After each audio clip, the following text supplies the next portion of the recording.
புகைப்படக் கலைஞரின் பணிமனை. சிறிய ஜன்னல் வழியாக வரும் சூரிய ஒளி காற்றில் மிதக்கும் தூசுகளை தெளிவாக்குகிறது.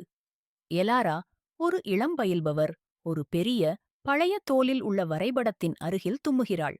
தூசு படலமாக பறக்கிறது. அவள் எளிய, மை படிந்த ஆடைகளை அணிந்திருக்கிறாள். எலாரா ஒரு கிழிந்த, வெற்று வரைபடத்தை எடுக்கிறாள். அவள் தன் விரலால் அதன் ஒரு கோட்டைத் தடவும்போது அந்த பகுதியில் மென்மையான ஒளி மின்னுகிறது. அவள் ஆச்சரியத்துடன் பார்க்கிறாள். மேலும் பல கோடுகளும் மரத்தின் சின்னம் உட்பட மெல்ல மெல்லத் தோன்றுகின்றன. வரைபடத்தின் ஒரு நெருக்கமான காட்சி. மினுமினுக்கும் கோடுகள் தெளிவாகத் தெரிகின்றன.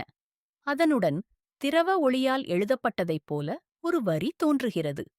தூய நட்சத்திர ஒளியால் மட்டுமே பாதை வெளிப்படும். எலாரா மேகமூட்டமான பகல் வானத்தை ஜன்னல் வழியாக பார்க்கிறாள். அவளது முகத்தில் குழப்பமும் ஆர்வமும் தெரிகின்றன. எலாரா இரவில் ஒரு கூரையில் நின்று வரைபடத்தை தெளிவான நட்சத்திரங்கள் நிறைந்த வானத்தை நோக்கி உயர்த்துகிறாள். நட்சத்திர ஒளி அதன் மீது பட்டவுடன் மங்கலான கோடுகள் ஒரு பிரகாசமான பொன்னிற ஒளியாக மாறுகின்றன. ஒரு ஒளிரும் நதி போல ஒரு பாதை வேகமாக படர்ந்து ஒரு இடத்தை குறிக்கிறது. எலாரா பயம், ஆச்சரியம் மற்றும் பிரமிப்புடன் வாயடைத்து பார்க்கிறாள். ஒரு விரைவான தொகுப்பு. எலாராவின் கை இப்போது உறுதியுடன் ஒளிரும் பாதையை தடவுகிறது. பிறகு ஒரு நன்கு கட்டப்பட்ட தோல் பையை அவள் இடுப்பில் கட்டிக்கொள்ளும் காட்சி.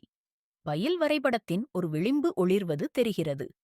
கடைசி காட்சியில் அவள் விடியற்காலையில் கடையிலிருந்து வெளியேறுகிறாள்.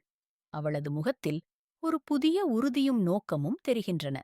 பயணம் ஒரு மென்மையான அடியுடன் தொடங்குகிறது. இது பாதை தெரிய வந்துள்ளது. ஆனால் அந்த சைலண்ட் ட்ரீல என்ன காத்திருக்கிறது? எபிசோட் 2 இல் தொடரும்.